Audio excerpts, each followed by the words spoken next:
Hello and welcome to John and James Live. My name is John Hastings and I am with the main man, Mr.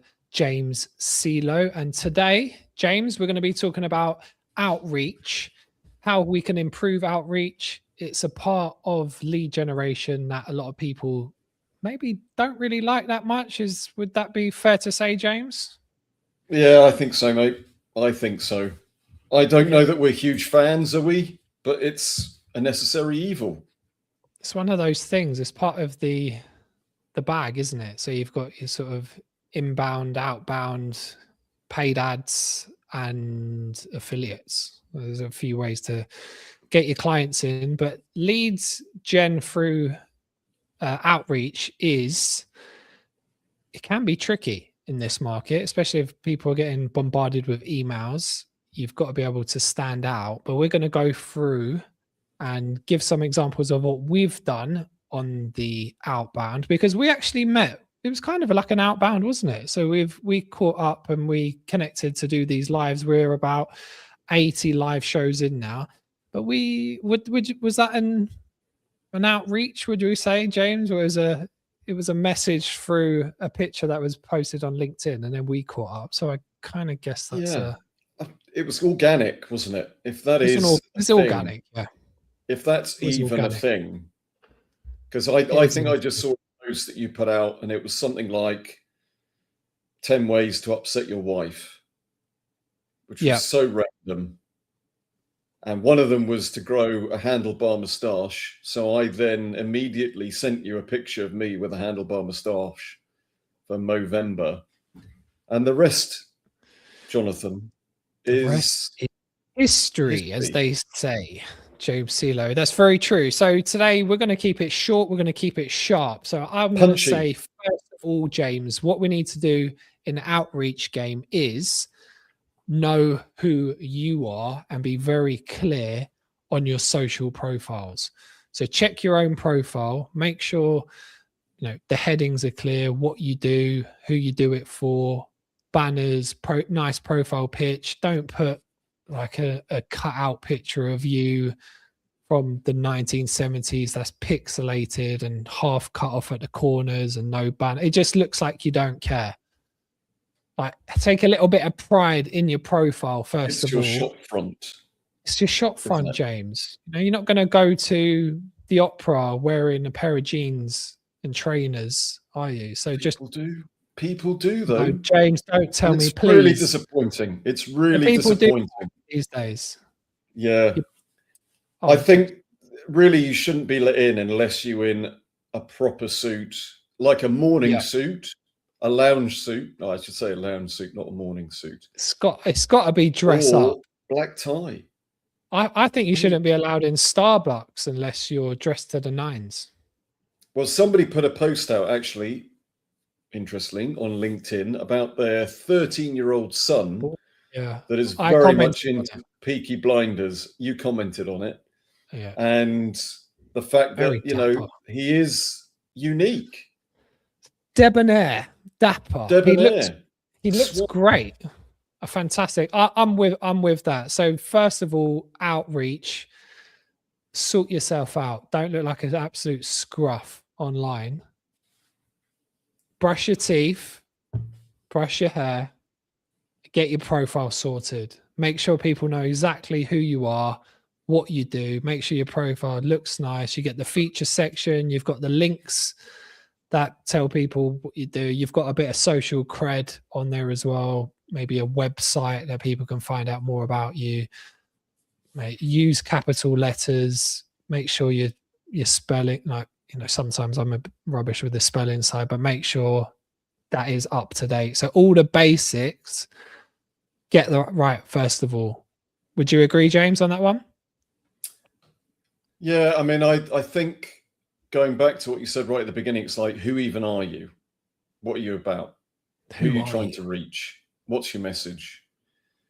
And it's getting really clear on that, I think. Otherwise, it's just scattergun tactics. I think it's identifying who your market is and then figuring out what the messaging is to engage with that particular market. But, again, we hear and we've talked so much about, you being yourself online and trying to kind of put out something that's human enough for anybody else to be able to connect with the thing. Actually, I think I could have a conversation with that person and I feel okay about it, and not trying to be something that you're not, because it's really hard to maintain over a long period of time.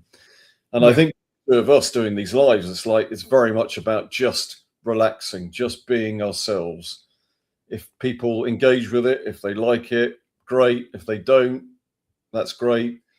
But it's like getting over yourself. There's no take. So yeah, that is definitely the confidence when you're starting to reach out to people and just having that confidence to openly be rejected, because people can, you can be ignored a lot of the time. So look, I get it. It's like when you say, what's the worst that can happen? I mean, there's stuff on the line here. There's money on the line. If you've got mortgage, you've got kids. It's like, it's intense.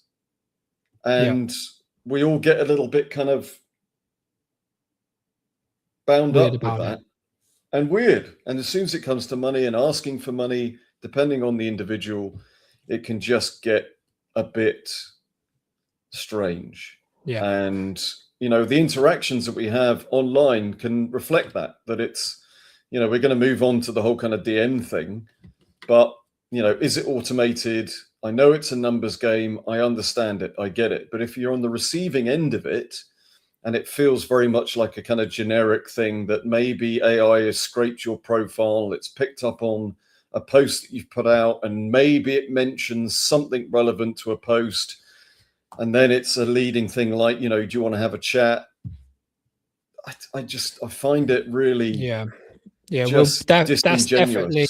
that's definitely something we'll come on to with the red flags of DMing. But I think at the basis, foundational, get your profile sorted, know who exactly you are, what your offer is, first of all.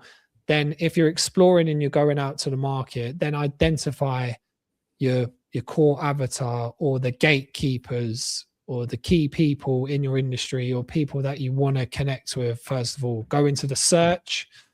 If you've got the premium version, then you can obviously whittle that down a little bit more. But go and figure out, make a list, narrow that down.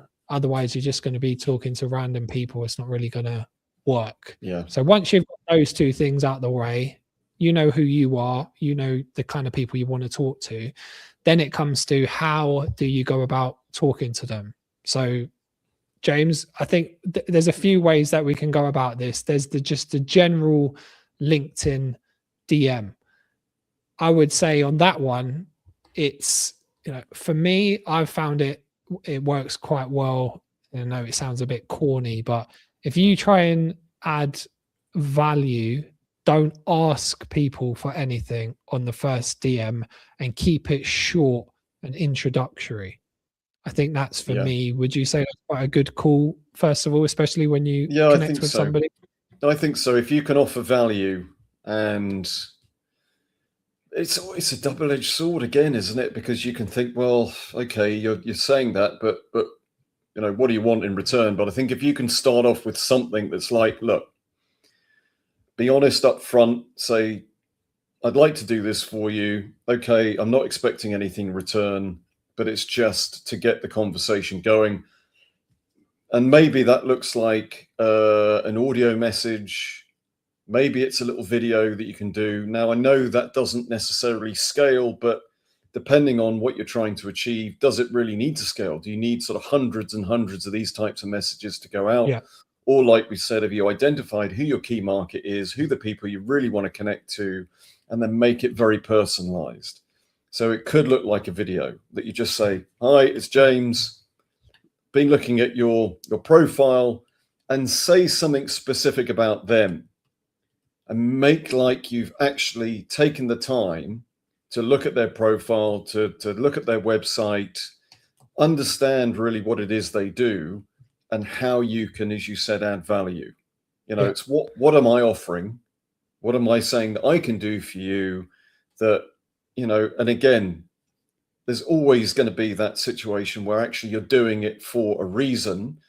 But if you can do it with zero friction and not expecting anything in return, it's much more likely that you're going to get more of a positive response and a reaction to it, as opposed to coming in saying, right, I got this, I want to sell it to you. I don't even know if you want it or not, but here it is. Yeah, we've used the quick video intro quite a bit, haven't we? I know people don't really like that, do they? Do you reckon it's a difference between a man and a woman doing it? Do you say they don't like it or they do like it? I don't think people would like to do. I think a lot of people will feel that's quite intimidating to take a selfie video of themselves to introduce themselves. Yeah. But then that puts you in verified air, doesn't it? That sticks you in it. So it helps you stand out. Is it just a situation where you've got to go, look, needs must? You just got to it doesn't work though all the time, does it, James? So I think that comes to the psychology of the outreach, that you've got to put in your head that this, in some case, can be a numbers game. Yeah. You know, if you're doing 100 reach outs, then if you get 5, you put the barrier low and say, if I get 5 responses, that might be okay. That might be life changing for your business. Yeah, depends on what you're after. If it's literally just that, throwing it out, and you're casting out your line, and then if you get 1 or 2 bites out of the 1,000 that you sent out, and that is meaningful to you, then great. But I don't know. And this is, again, these are just our opinions in respect of receiving these types of DMs. That if I get one that looks very different to the reams and reams and reams of DMs that I get, that actually look like somebody has taken the time to look at the profile, understand what I do, and then make it sound like it's from them. AI is doing a fantastic job, but it still is lacking in that personal sort of nuance of saying, hi, John, I've looked at your profile. I can see that you do work on people's profiles, LinkedIn banners, you do photographs, etc. You can design their bio to make it look more engaging, appealing, whatever. I've been thinking about doing this for a long time. As a way that we can sort of work together, do something, blah, blah, blah, whatever. But it just shows that I've actually looked at you, understand what it is that you do, and it's not AI generated. And maybe I'll put have a great Wednesday, and it is Wednesday. So that's something short, something sweet. It's come from me. Yeah. Something genuine. But I think you could go the opposite direction with that. If you try to be too relaxed and sort of like you're their friend. I've had people message me, say, hey, John, how are you? Just check in, see how things are going. It's like, we've never spoken before. The messages that start with, hey. Yeah, and then not even your name. And then I'm thinking, what do you want straight away? I'd rather someone message me. They're very clear. Like there's a clarity. Yeah. What are you offering? Look, this is what I do. It might be for you, might not be for you. If there's anybody that you might feel want these services in the future, keep me in mind. If there's something that you want me to keep in mind for you, send it to me. And then with my network, I'll keep my ear to the ground if something comes along. And I've referred so many people or connected so many people back and forth just by knowing, okay, I know this guy, David, he's looking for this type of thing. This guy's looking for this. So, and I can just say, right, I know this person, get in contact with him. He'll be good. And we've come from zero, starting when we're reaching out, doing our lives, to getting, co-founders of $500 million companies come on the show. You just world-renowned scientists. Yeah. But I think asking. I think it's the approach.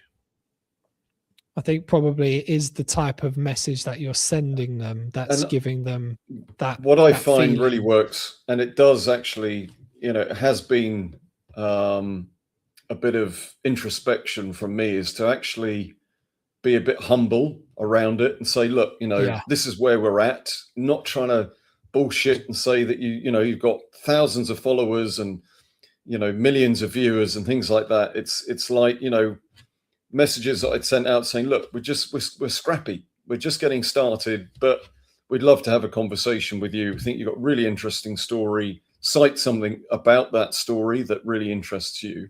Just be honest up front and say, look, yeah, you know, we can't guarantee that this is going to, you know, blow your universe, but it's something that we love doing. We'd love to have a conversation with you. What do you think? And it's shocking how much, you know, the type of people that you can get in front of when you have that genuine honesty. You're not trying to get something from them straight away. The amount of video calls I've just jumped on after speaking with somebody and just connecting is just, it does make a huge difference. I think another thing, when I worked with, so I did work with Simon Squibb, the creator. So he's got millions of, could you imagine how many people he gets messaging him? So what I did in that instance is I saw that he was releasing a book. I just looked at his profile. I knew exactly what he was doing. And I saw that his LinkedIn profile wasn't updated to be able to sell the book. So I just went ahead, created the whole thing ahead of time, and then I sent it to him. I didn't send it through LinkedIn. I just went to, I went and saw when he was doing a live on Instagram, and then straight after he finished the live, I then sent it then. And the next morning I got a voice note. So he sends me a voice note saying, hey, John, this is brilliant. This is exactly what we needed. Like I've already, I'm not even asking him, does he want me to do anything? I've already identified the problem, gone and done it, fixed it, done it. He's like, voice note, brilliant. Like, send this to my team, get this signed off. And it was uploaded, and it was like business done within, you know, within 24 hours. There was no messing around. There's also a time with Kim Kardashian's boyfriend, Ray J. And I literally got hardly any followers on Instagram as well. And I just, you know, you look at what's happening in their lives. And I was doing like this divorced dad community group at the time. And I just reached out to him, just like sent him a note and just said, look, I know you're going for a divorce at the moment. This is like super hard. You know, this guy's got 5 million followers. And it's because no one sometimes believes that what's the point of even messaging people? Yeah, they're not going to look at it. They're not going to respond. He was like messaged back, and then he started following me. So I've got like this guy following me, and I've got 0 followers on my account. But it's sort of like the analogy of the beautiful woman in the bar. She's so beautiful that nobody actually goes and talks to her. Yeah. And then it becomes that situation where you feel some people are too out of touch that you actually don't go and try the approach. Go and speak to, go and DM the CEO of a company. Go and send a letter to the Prime Minister. Go and try and do something. So I think there's different ways you can go about things, James, in that side. But another way there's to do it when it comes to different angles with outreach is to not go through the usual channels. So, you know, if people are getting bombarded with email, why would you then send them another email? Send them like a written, they used to have this thing called lumpy mail, where it was a technique. I can't remember who the guy, I think it was like Sam Ovens, would then send like a handwritten letter with like an object inside of the letter. So the letter like pokes out. So that letter had to be put at the top of the pile, because you couldn't put it at the pile because all the other letters would fall off because it's got the lumpy object inside it. So they all slide off. He sent letters to people he wanted to get in contact with, because no one does handwritten letters anymore. Plus he's done lumpy mail because he's put like, say you was talking about a certain subject, he might put a little figurine, plastic figurine in there. It's memorable. Nobody does it. It's a completely different channel. So if everybody's trying to email somebody, or if you're using things like Indeed to get a job, just go through somewhere else, try and find the PA. It's being creative, isn't it? That's genius, though. I'd never heard of that. Yeah, Lumpy Mail is quite an old school. I think it was Sam Evans, but he's quite yeah, I've heard of people like sending tea bags, go and have a break and a cup of tea and things like that, or like a Kit Kat or something along those lines. But never Daniel Priestley does it. Would have to be put on the top. Daniel Priestley, I signed up to his news. I signed up to some type of newsletter or something, and then I had to put my details in, but I didn't realize. But a few days later, a copy of his book turns up at my door. Like, I wasn't expecting that. And then I'm like, oh man, you've got me. That's clever. I like that. You've given me this thing completely for free. It's like a whole book I would have had to pay for. No, all I had to do was just sign up to this newsletter or waiting list or something. I think it's what can you do that's gonna powerful. Last? Yeah. So I think on the outreach, that's huge. So like getting your profile sorted, making sure you know who you are, get your offer right, speak to the right demographic of people, and then really it comes the sort of Hormozy psychology of you've got to do your reps. You've got to get the reps in and know your numbers, because don't think you're just going to send 10, 20 messages out and you're going to get 20 responses. It's just not going to happen. Man. That's hard. You got to overcome yourself and just tick the box and say, right, yeah, you've got to evaluate it every week. You might be talking to the completely wrong person, especially if you're trying to find product market fit in the early days. But in general, you've got to tick off your numbers and do quite boring stuff repetitively. Yeah, you can copy and paste stuff and just change up the wording a little bit to speed it up. But I think you probably get more bang for your buck if you're being more thoughtful, like you said, James, and going through people's profiles and sort of resonating with certain things that they're.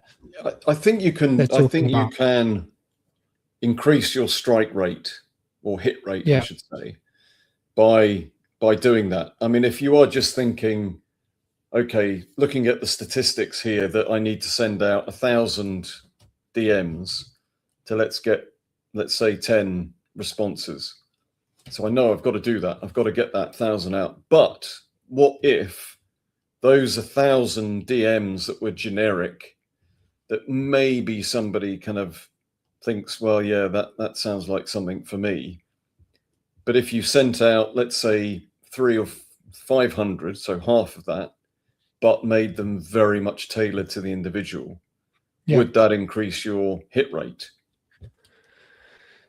It's just an interesting thing to think about. I'm not saying I know the answer, but is that a case that actually it didn't need 1,000 to get that 10? Maybe it took half that to get the 10, but it was just much more personalized, much more nuanced, was speaking to the individual as opposed to this sort of, and you go, oh, it's just another one. And we're inundated. We've got a lot of fatigue, I think, around these kind of messages. So like you said, how can we do, if it is lumpy mail, do lumpy mail, but how can you do lumpy mail on DM? Yeah. And if it is 10 a day, that's 300 a month. That's thousands per year. That's a lot. Even if you got 5-10% back, that's a lot of potentially high quality connections. And with these DMs, normally when I try and connect with people, I will try to initiate a quick video call. I think there is a big difference in actually knowing somebody if you can just get them on a video call, James. I think it makes 100%. A big difference to the relationship. You get the vibe of the person. You get to know them a bit deeper. You can, you get see how they move, eyes, what they, their sense of humor. It's so difficult to get that across in the written word. Yeah. Whereas, and again, you're live, you're having this interaction with somebody, and how they respond to certain things that you say, you just get that kind of vibe, whatever. Question for you, going back to the whole sending DMs. Now, what's your opinion on the whole rejection part of it, that we take it very personally. If somebody doesn't respond, or we don't send enough DMs, and at the end of the day we go, oh, nobody's responded, or you know, I can't do this. Yeah, to have I think it's that inner sense to go, you know what, I've just to almost distance yourself from the outcome, and it is just about the doing. Yeah. So don't worry too much. I mean, clearly you need to refine if you're getting literally nothing back. I mean, it's tumbleweed.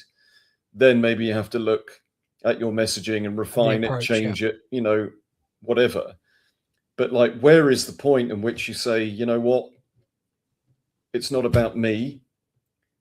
It's potentially about the content, and I've just got to keep cranking this machine up and getting those DMs out. What's your perception on that? I think first of all, have low expectations, because you know, set the bar in your mind that you're going to have to put in a lot of reps. Don't be afraid to message, even if somebody doesn't look at it straight away. There can be numerous reasons why they haven't replied. If you reply to them too, you know, potentially would I send a third message? I'd probably send 2. I don't know about 3. Yeah. How many messages start getting creepy? Yeah, I think 2 is probably, I'll be maxed out on sending 2, I would say, without a response. You probably, but again, it depends who you're trying to talk to. Some people like it. If you're trying to talk to somebody who's very relevant to you, if you're sending in like an email every single week for 52 weeks, potentially you might just wear them down. Well, yeah, I mean, or you just catch them at a time that's right. Yeah, you know, maybe like, when they've received that first message, they're not in that situation, but maybe, you know, when they get it eventually, or when they're in that situation, they go, and they know you're serious. They're like, oh, John's messaged me every day for the last 18 months. Yeah, you know, I'm just going to get back to this guy because he is bloody persistent. He's annoying and persistent. That's if you really want to speak to somebody. If you think, well, if he's doing it to me, then if I take him on to do something for me, then he's going to be that persistent for me. And what's the worst going to happen? They're going to block you. They'll come back and say, or don't contact me anymore, whatever. It's like, interested. Yeah. So when you think of it in those terms, you can rationalize it, can't you? But when you're in the midst of this thing and you're feeling a bit uncertain, you're feeling a bit kind of emotional about it, it's easy to understand and easy to see how you would disengage and go, I'm really, really struggling with this. So, but it does up your dopamine levels when you do get responses and it's a good connection and you jump on a call, and then it turns into something like a client or something. You think, oh man, that's and it really seems cool. to happen at the point where you just are about to throw the towel in, and it just gives you that little, okay, right, we'll go and do another day. And they introduce you to someone, they know someone, or you know someone that can help them, you know, all of a sudden it starts to, you're sort of planting, think of it like planting seeds, I would say, with DMs. You know, you got to plant the seeds, water the ground, let it grow. Those seeds might not start sprouting for a couple of months, but if you've been doing a lot of DMs, and this is, you know, you've put it in, because most people, you know, even including ourselves in the past, have been, you know, you say you're going to do, you know, Hormozy will say you got to do 100 either something a day, whether it's reach outs or pieces of content or something. We held people each other are not doing accountable, 100 a year. People are just not doing it, are they, Joe? No. So we did that thing, didn't we? We had each other on video, and like we were there doing messages. Yeah, we said like, we're not going to leave till we've done 20 each. Bang, let's go. Yeah, but it's a habit. It's probably just like going to the gym.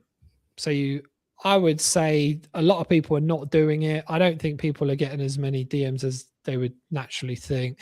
But also on the flip side, James, what are some of the red flags that we've seen with DMs? Because you've said about the AI generic DMs. I've had DMs that, you know, people are asking me if I want employee insurance and I've got 0 employees. You know, they're like, and it's just like, you haven't read anything that I do.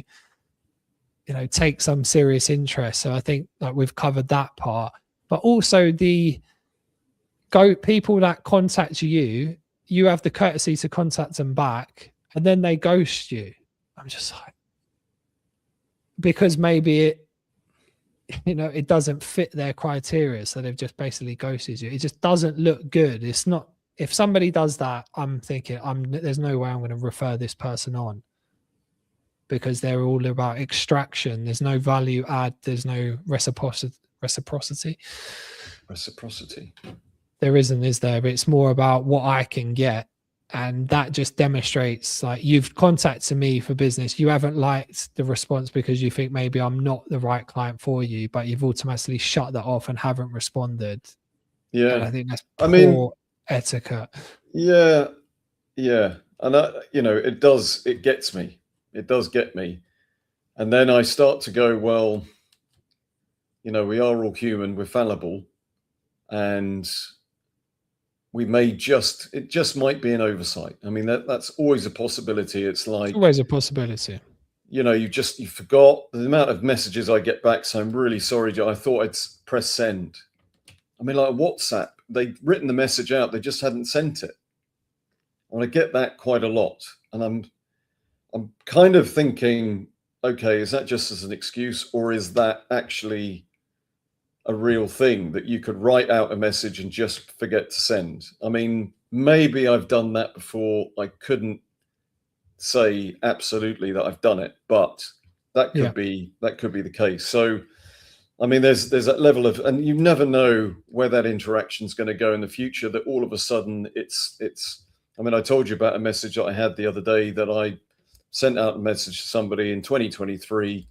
And then a couple of weeks ago, I got a message back saying a response to that message that I'd sent in 2023.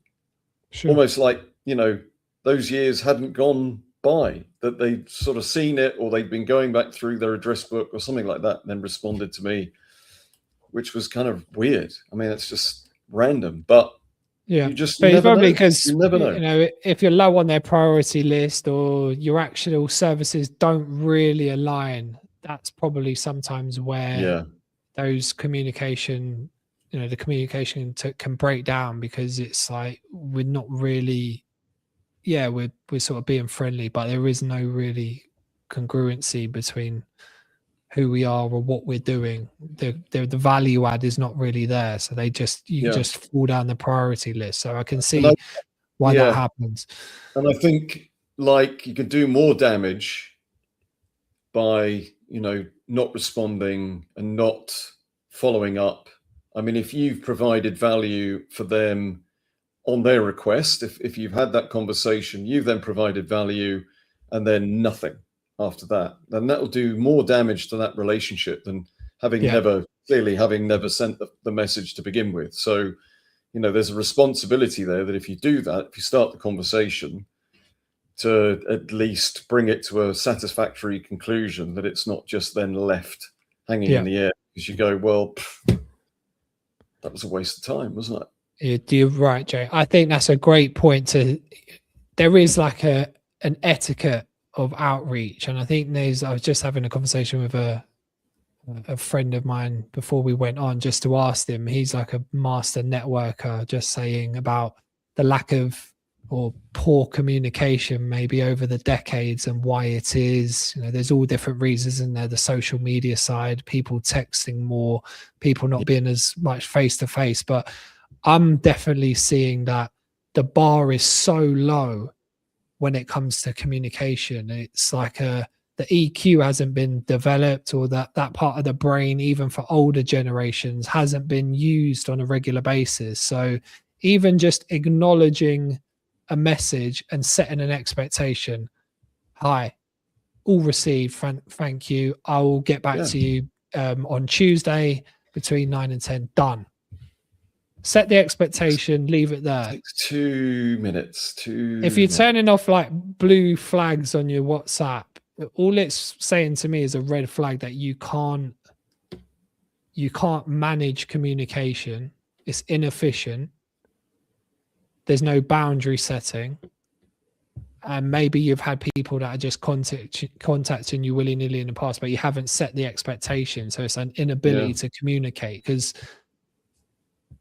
and then you're just lying. Like you've seen the message, but you're just not replying, but you don't want them to know that you've seen the message, which is just another communication red flag. I mean, it's, you know, you've got to ask the question, is like, is the problem with us? Or is this something that a lot of people find really frustrating? That, again, you know, because of the pace of life, because everything is so too busy, instant, whatever, that, you know, you can open a message, then forget about it, and genuinely forget, and then not go back and not reply, not respond, and then go, oh shit, I haven't replied to such and such. But my friend was saying he thinks the more successful people are not good at the communication side like that, which really? I thought was an interesting point. Then I was saying, well, in the circumstances I've had, some of the higher profile people have been the most decisive and the most responsive and the most efficient in their communication channels. Isn't it, that if you want something done, ask a busy person? So you kind of think that translates, wouldn't you, to communication? But again, it's down to the individual, isn't it? You can't generalize. You can't say just because you're successful in whatever, you know, field that is, you are going to be very good at communicating. Yeah. So I think that's pretty much that on the DM side. I think we've covered most bases on that. You know, if people want a chat behind the scenes, get in contact with us. We'll be happy to let you know how we've done stuff. We've managed to book high profile guests, get in front of like CEOs of big companies. Even I'm quite surprised sometimes when, James, you call me and say, oh, I just got this person, like they're coming on. So I was like, oh, how'd you manage that? It's a gift. Just like, oh, it's just you've got it or you haven't got it. I have to say though, mate, with the way that the lighting is now, you're looking like you're in a sort of Queen video.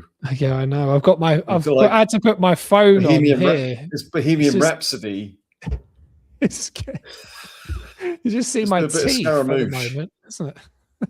It's quite romantic, mate. I have to say, it's getting me. But I think, James, the DM game, like we said, we got the four ways to get your business, whether it's outreach, you know, the outbound, then you got your paid ads, you got your affiliates, your affiliate side, or you've got the content side where you're trying to be you're the honey, you're trying to attract the bee. That's one part of it, which is a great part to have, part of your arsenal. But I think you got to do it all. Probably your organic content side to try attract the right people in with your content. Do your DM game. Try and get your shotgun out instead of your machine gun. Try and be quite specific. Be a sniper. Put more effort into it. Make sure you know who your contact is and why. Be open. Try and add value with them as much as possible. What can you do for that person? I think we just want to be heard. We want to be seen and heard. And if you feel like somebody's contacted you and you feel like they've seen you, really seen you, that's all we want as human beings. We just want to feel validated and like somebody's actually taken the time, and it feels like, you know what? Thank you. But don't give them a pitch slap. The pitch slap is not good, is it? When you just pitch slap them with a DM of, I can do this straight off the bat. You know, give it, but don't just do it indirectly. Messages. Don't sell on the first. Don't send me a message that just says, hey. Yeah, I'm with you, James. Say, hi, James. Or, hey, James. That's great. Hey, James, I've seen you've done this. I've looked at your profile. I'm doing this at the moment. Maybe there's services that can cross over. Maybe it could be useful to you. Maybe I have contacts that you can get in contact with. And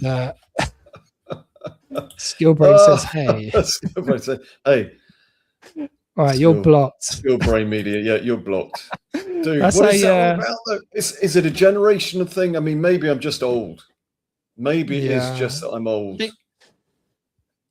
I don't know, James. I think it's just the general vibe. definitely YouTube's different from LinkedIn because people are using their real names on LinkedIn, and people hide on the do that. Is that on the that's platforms. like age appropriation or inappropriate age But thing. Hey, we'll leave it there, James, and we'll just say go for it. Put yourself out there. Do it feels the like numbers. we're just in the flow. Yeah. Get going, get some numbers, and just test it. See what the results are, and then tweak and change it up. If the approach is not working, mix it up, see what is working, and then before we go, Skill Brain Media, give us your take. Don't be a loiterer and a lingerer. Yeah, who are you, Skill Brain? And tell us. Reveal yourself. What that hay is all about, and is it a generational thing? Step forward, step to the plate. My friend reckons it's a generational thing. I don't think it is with the D. I think the communication across the board is suffering. Do you think people have? I think there's a problem with people just having a conversation. Look at eye contact, James, is a problem. People are not even doing that anymore. To be able to speak fluently, relatively fluently, just to be genuine. I think it's a big. Okay, so I'm going to just go for that. That's a generalization, Mr. Hastings. I think it's a normalization. I think you've got to be very careful. James, we don't need careful here. We need harsh polarity.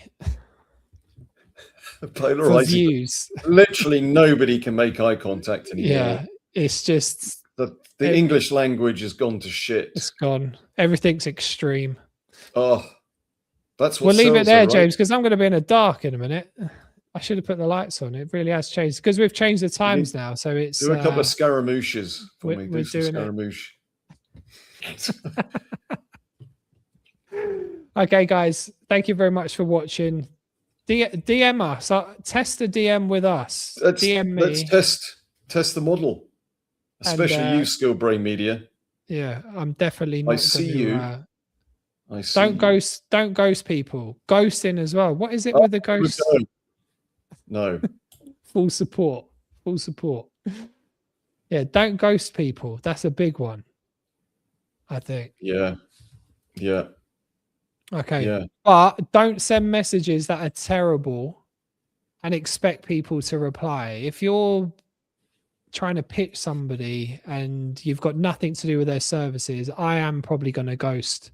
If you haven't taken the time and it's not genuine, then 100%, it's either going to get blocked, deleted, or ghosted. So, but if it's a genuine reach out and there's some sort of reciprocal value that we can both add to each other, or it's a relationship that can be built over time, because you want to build long-term relationships, don't you, with people? Totally. Everybody's trying to help each other, and let's not play any games, James. We're in this capitalist world. Everyone's trying to make a bit of money. To human beings. We're human beings talking to other human beings. Okay. Skill Brain Media, I'm sending you outreach message. You can check my pitch, James and John. Excellent. Okay, Jay. Love it. Okay, Skill Brain. We will check that out. Skill Brain. I like. Okay, James. I will see you again soon. I do feel like we're just getting into our stride, though, mate. I know we said we'd make this kind of short and punchy. You want to keep going? Well, I think we're. It's like talking to me too much, James. You've got a wife. You've got a wife and kids. This is just because you can't afford to put the lighting on, mate. Oh no, it's shocking, isn't it? You know what I did like about the Elon Musk thing? It was he has people that have worked for him for like 20 years. When he works with somebody and builds a relationship, it's a long-term relationship. Whereas a lot of companies is fly by night, rotating doors of just getting people in and out. They're there for like 6 to 8 months. Apparently in the tech world, they're thinking short term. Whereas if you can build some real like deep relationships with people, if you can add value, and it might not be that service is right for that person at that exact time, but maybe in 6 months time it is, because sometimes with the scrappy startups, they haven't got the money to invest. But if they pick up in a year's time, they could be, a valuable asset. You never know. And you've got to show, James, that there's a trust there. Well, you've read my mind, because gonna are say we that. all erring on the side of, I'm just going to get shafted?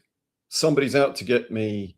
Yeah. They're just trying to basically con me out of money. They say they can do this. They say, I don't know. It's happened to me before, blah, blah, blah, blah, blah. And if that is the rhetoric, if that is the perception, then clearly we're going to come into it with skepticism to begin with, unless proven otherwise. Yeah. And I don't know how that's going to ever change. And again, depends on the individual. Again, depends on how it's this whole thing. Are you a threat, or are you not a threat? Are you coming in and I'm on my guard right from the beginning, or am I going, okay, I'm going to relax. I'm going to breathe a little bit, and I'm going to allow you to come in and let's see where this goes. But if automatically the red flags have come up, the barriers are up, I'm shut down. Yeah. There's not much you can do about that. So cultural context as well, James. We're English. I don't think English people like hard sell. This is not America. This is not the constant pitch or trying to maneuver people into doing stuff. I kind of like to be left to make my own decisions around that and leave the door open. If I want it, then I'll contact. If you've openly put send me an email on the table, drop me an email. Send me the details. I'll have a look. I don't want to be put in a situation now where I'm being forced into a corner to make a decision. 100%. If it's right, I will know it's right, and I'll contact you, and we'll potentially work together. If it's not, then I'll openly say it's not right. I think where guys struggled at, I've heard from some of my friends that my wife knows on the dating sites, is that we're men nowadays and that they can't make a decision and they just ghost people. I'm just like, just be a man, have respect, say to the woman, look, I don't think we're right for each other. I think you're a great girl, but I just don't think this is going to work out for us at the moment. But I wish you all the best for the future. Done. Close the door. You're a gentleman. You've told her, you know where she knows where she stands. You know where you stand. People are just not doing that, James. Even on the DMs on LinkedIn, just have some social etiquette. Just let people know where they stand. Say, look, this is not something I'm interested in at the moment, but if something does pop up in the future, I'll give you a shout. Done. I mean, so you then break this down to sort of individuals, depending on the individual, how they are, personality-wise, whatever, but throw into the mix how you are on any particular day. And you'll know as well as I do that there's days when you feel good and you're positive, mindset is there, and other days you're just like, I just want everybody to leave me alone. James, I think you're making excuses for people here. I think when you show up, just be a professional. Yeah, no matter how you feel, be a professional. There's a difference between being an amateur and just showing up because you feel like it. But if you're, discipline, put your game face on. Yeah, discipline is showing up, doing the things you don't want to do when you don't feel like it. It's not doing the things you like when you only feel good. Be professional. Just tick that box. Be respectful, be professional, be courteous, reply, open the door. Don't be too pushy. Have a good offer. See where you can add value. Simple things. Do them well, because the bar is so low out there. Like anybody that can do it, even if you've got like a coffee shop, if you've got somebody who can say, oh, how are you, John? And they remember your name, you're already in front of 99% of the business. Yeah. If they can ask you a second question and be polite and smile, you're probably in the 99th percentile. And if you do that across any business, it's honestly, the bar is so low, you will win. You will stand out for turning up on time, being punctual, being respectful, having a smile on your face. You're already miles ahead. It's that James, we've got to go, James, because I'm going to be in the pitch black in a minute. And I need you a wee. Give me Nosferatu vibes. I need a wee. I'm in the pitch black. You just lean back. I'll just keep talking, mate. You can do whatever you. He's gone. Okay, guys. Thanks for listening. You take care. Try to reach out. Let us know how you get on with these, because it's an interesting topic. And if you find any cool tactics or ways of doing stuff, let us know. Let us know your thoughts. Okay, James, you take care. See you on the other side. And you, my friend. Guys. Much love. Bye-bye. Thanks for everybody joining. Bye. See you later. Okay, we've got a question here quickly. John, can I ask you a question? Skill brain, be quick. Brain. Come on, skill brain. Oh, mate, you got in there just in the nick of John, time. you can ask me a question, skill brain. Whatever it is. Make it a good one, a juicy one. No pressure. Because I need a wee. Skill brain, hurry up. How's your bladder? Not good. I reckon he's taking his time on purpose, you know. I think he's taking the... It could be the first ever to wee himself live on LinkedIn. Oh, Jesus, skill brain. I haven't got long. Tell me you're there, skill brain, and you're going to ask a question, because I need to go for a... Is there a lag on this? Is there a time lag? I do not. I'll tell you what. Games. You go for a wee, I'll take the question, and then... You think so? Go from there. Yeah, let's do it, man. Okay. Oh, he's got it. He's got it. Okay, what is the crucially thing to learn for outreach? Okay, let's quickly whiz through that. The crucial thing is to know what your offer is, know what problem you're solving, know who you're speaking to and why, identifying the key people. So they're going to be either your avatars or gatekeepers, especially if it's B2B. Sometimes you're trying to find product market fit at the beginning of the business. You're not really quite sure what your market is or who to talk to. So that net's going to be a little bit wider. Be genuine. Don't try and be clever with pretending you're their friend. You're not, you don't know them. Try and add value if you can. Make sure you look at their profile and be specific to the value you can offer. Don't be pushy. Leave the door open. And I would say be very relentless with your numbers, not with the same person, but I would say make sure that you're sending 100 per day if you can. What exactly are you people talking about? I just joined. We're just talking about reach outs or B2B reach outs, doing DMs, talking to people if you're running a business or you're a solo entrepreneur. Yeah. Or you're I would add to that, John, what you said, going back to Skillbrain Media's question is, what's your story? What's your backstory? We're going to have to do that on another. We'd have to do that on another day, James. The backstories. We'll do that, but make that. In general, skill brain. Make sure you know what problem you're solving, who you're talking to, and then just go for a real sort of Alex Hormozi volume game. You need to be sending out a lot of DMs, and then use that data to see what the feedback is. You're not really going to know what the feedback is after you've done 100. You will do after you've done about 1,000. You know if it's working or if it's not working. You'll tweak things. You'll get better. But try and be genuine, get on video calls, and just don't be pushy, because if people want your services, then they'll be more receptive. Or if they need your services, they'll be more receptive. But if it's a really sort of die-hard problem, then people are going to be receptive. If you've got the cure for cancer and someone's got cancer, they're probably going to listen to you. So are you the cure for cancer, or are you a forgettable services that I might not really need, or it's not my priority at the moment? Try and solve but not crucial. High pain point problems. Otherwise you will be struggling. Okay, guys, you take care, because it's pitch black here. It's time to go, and we will see you very soon. Thank you, Asgame. Thank you, Skillbrain, for your questions, and thank you, LinkedIn. You take care, guys. Bye-bye. Bye-bye, everyone. Much love.